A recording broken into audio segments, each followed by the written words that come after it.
May malalim na hugot ang tampok nating innovation ngayong gabi na nabuo dahil sa personal experience ng isang person with disability.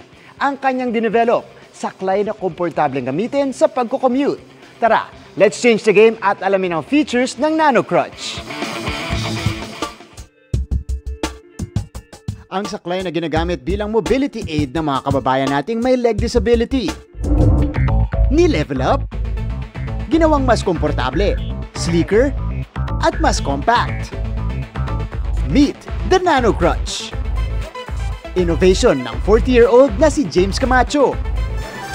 Ang proyekto, malapit sa puso ni James bilang isang polio survivor na gumagamit na ng saklay simula pagkabata. Yung mga negative experiences ko sa paggamit ng mobility assistive devices. Siguro yung gift ni God sa akin as an artist, parang doon ko na-apply ngayon to create smart mobility assistive devices. Ang usual na saklay daw kasi, hindi transport-friendly. Pero ang talagang nagtulak sa kanya, ang naging experience niya nang lumipad pa abroad. Yung regular crutches, usually ganito yung nangyayari sa akin. Pagsasakay ka ng tricycle, FX, or jeep, lagi nakaganyan, nakabalandra. Yung first eureka moment ko talaga nito, nung nag-travel ako abroad. Dahil yung saklay ko, tinali nila to eh. Tapos parang nilayo nila sa akin. So it was really difficult. For a person with disability, gusto mo, mabilis kang makatayo, makagalaw. Kaya noong 2016, sinimulang idisenyo ni James ang Nano Crutch.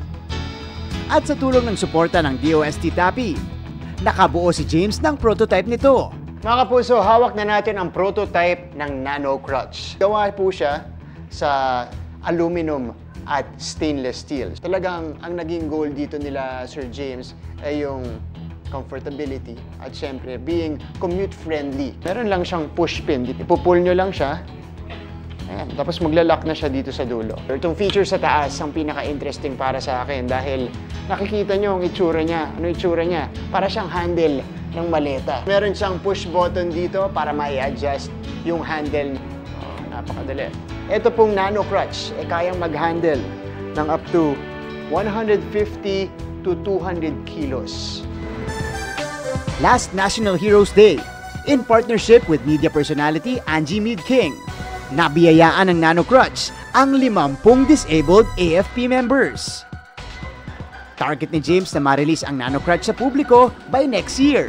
Na would bring back hope sa mga tao na may kapansanan na alam mo yun, that hindi sila napag-iwanan in terms of innovation, na meron pa rin nag-i-innovate to somehow alleviate and help them. There you have it mga kapuso, from his own personal experience nakagawa si James ng innovation, makakatulong at magagamit din ng iba pang may leg disability. Para sa GMA Integrated News, ako si Martin Javier, changing the game!